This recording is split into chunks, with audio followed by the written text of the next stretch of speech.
அதாவது பெண்களுக்கு வந்து முன்னுரிமை கொடுக்காட்டி அவங்க சட்டமன்ற உறுப்பினராகவே ஆயிருக்க முடியாது. ஏன்னா 3வது முறை வந்து அவங்க சட்டமன்ற உறுப்பினராக வந்திருக்கிறார். ஸோ வந்து இது வந்து ஒரு பொய் சாக்கு தான் நான் சொல்லுவேன். அவங்க ஏற்கனவே வந்து அவர் மாற்றுக் கட்சி போக வேண்டும் முடிவு எடுத்துவிட்டு இதுக்கான பொய்யான சாக்குகள் சொல்லி கொண்டு இருக்கிறார்கள். அவர்களுடைய நோக்கம் என்னவோ, அவருடைய எதிர்பார்ப்புகள் என்னவோ, பாராளுமன்ற தேர்தலில் போட்டியிட வேண்டும் என்ற ஒரு எண்ணத்தில் இருந்திருக்கிறார்கள். அதுக்கு கட்சி தான் மேலிடம் தான் நல்ல முடிவு எடுக்க வேண்டும். அது ஸோ கட்சி எடுத்த முடிவுக்கு வந்து பணிந்து போவதான் வந்து ஒவ்வொரு தொண்டர்களுடைய ஒரு கடமையும், ஒரு தலைவருக்கு அழகு.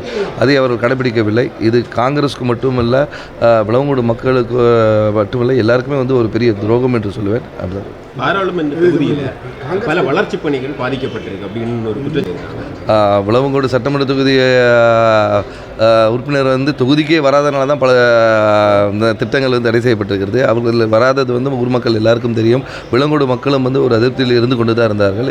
இன்று அவர்கள் இல்லை என்பது வந்து விளவங்கோடு மக்களுக்கு காங்கிரஸ் கட்சி மூலம் எழுச்சிமிக ஒரு புதிய ஒரு சட்டமன்ற உறுப்பினர் வருவார்கள். மீண்டும் மக்கள் பணியை தொடர்ந்து செய்வார்கள் என்ற ஒரு நம்பிக்கையை நாங்கள் தரோம்.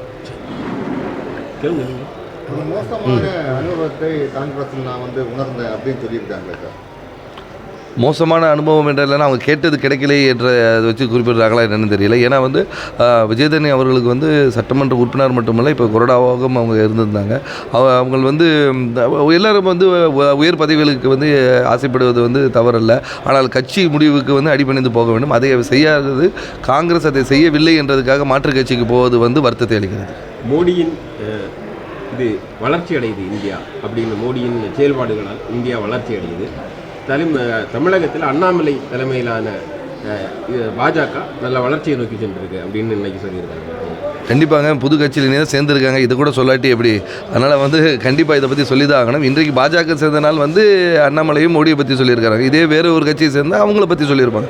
ஏன்னா மாற்றுக் கட்சி போகணும்னு முடிவு எடுத்த பிறகு வந்து அவர்கள் வந்து அந்த கட்சியை வந்து உயர்த்தி பேசுவதாக இருந்து, இதுக்கு முன்னாடி நடந்த வந்து நீங்கள் பேட்டிகளும் சரி, டிவி இன்டர்வியூஸ்லும் வந்து நீங்கள் எடுத்து பாருங்கள்.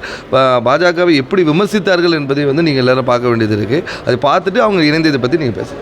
பாதகம் செய்பவரை கண்டால் நாம் பயங்கொள்ளலாகாது பாப்பா, மோதி மிதித்து விடு பாப்பா, அவர் முகத்தில் உமிழ்ந்து விடு பாப்பா.